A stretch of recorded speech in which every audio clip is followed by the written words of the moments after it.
Harvest and post-harvest handling for selected fruit.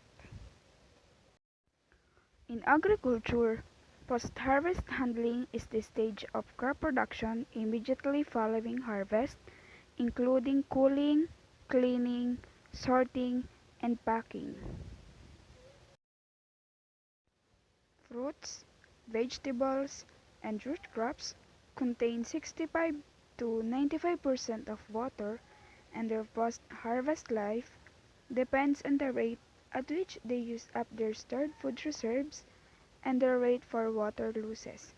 When food and water reserves are exhausted, the produce dies and decays. Common tropical fruits include avocado, banana, breadfruit, and carambola. We can't avoid to have post-harvest losses, so those factors that may affect about post-harvest losses are place to place and more difficult. Like a farmer growing fruits for the family consumption, it does not mind too much if his produce has a few bruises and scars, and if it is not packed for a suitable transportation to a market at a certain distance.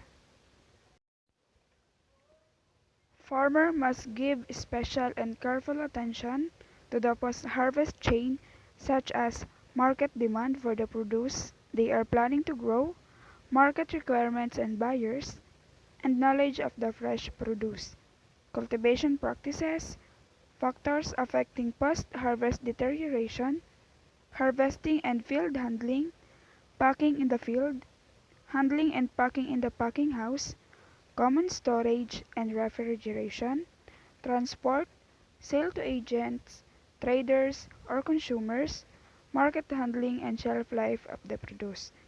Therefore, it is helpful and important to understand all the operations concerned from harvesting to distribution so as to enable people to apply the proper technology in each step and in such a way to minimize losses and maintain quality as high as possible during the distribution chain.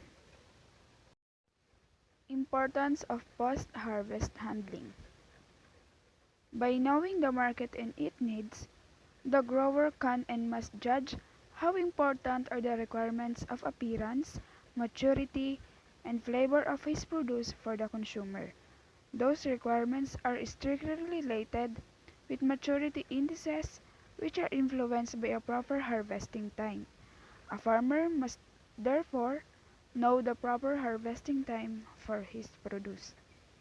Another, the farmer must decide whether the investment in packaging will increase his revenue from the crop. It will be of no value to buy expensive containers for his produce if the harvesting is not properly done and bruises and scars damage the content before packaging. It is more important for the grower to change his attitude toward reducing post-harvest losses through improving harvesting than to think that the purchase of expensive packages will automatically solve his problem and increase his income.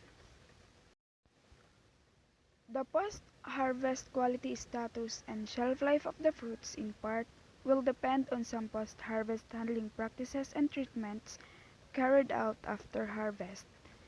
Even though the quality of any fruit after harvest cannot be improved by the use of any post-harvest handling practices or treatment methods, it can however be maintained, so that shelf life of the fruit can be also extended when appropriate post-harvest handling practices and treatment methods are employed. Failure to adhere to these best practices has resulted in high amount of loss, especially in developing countries.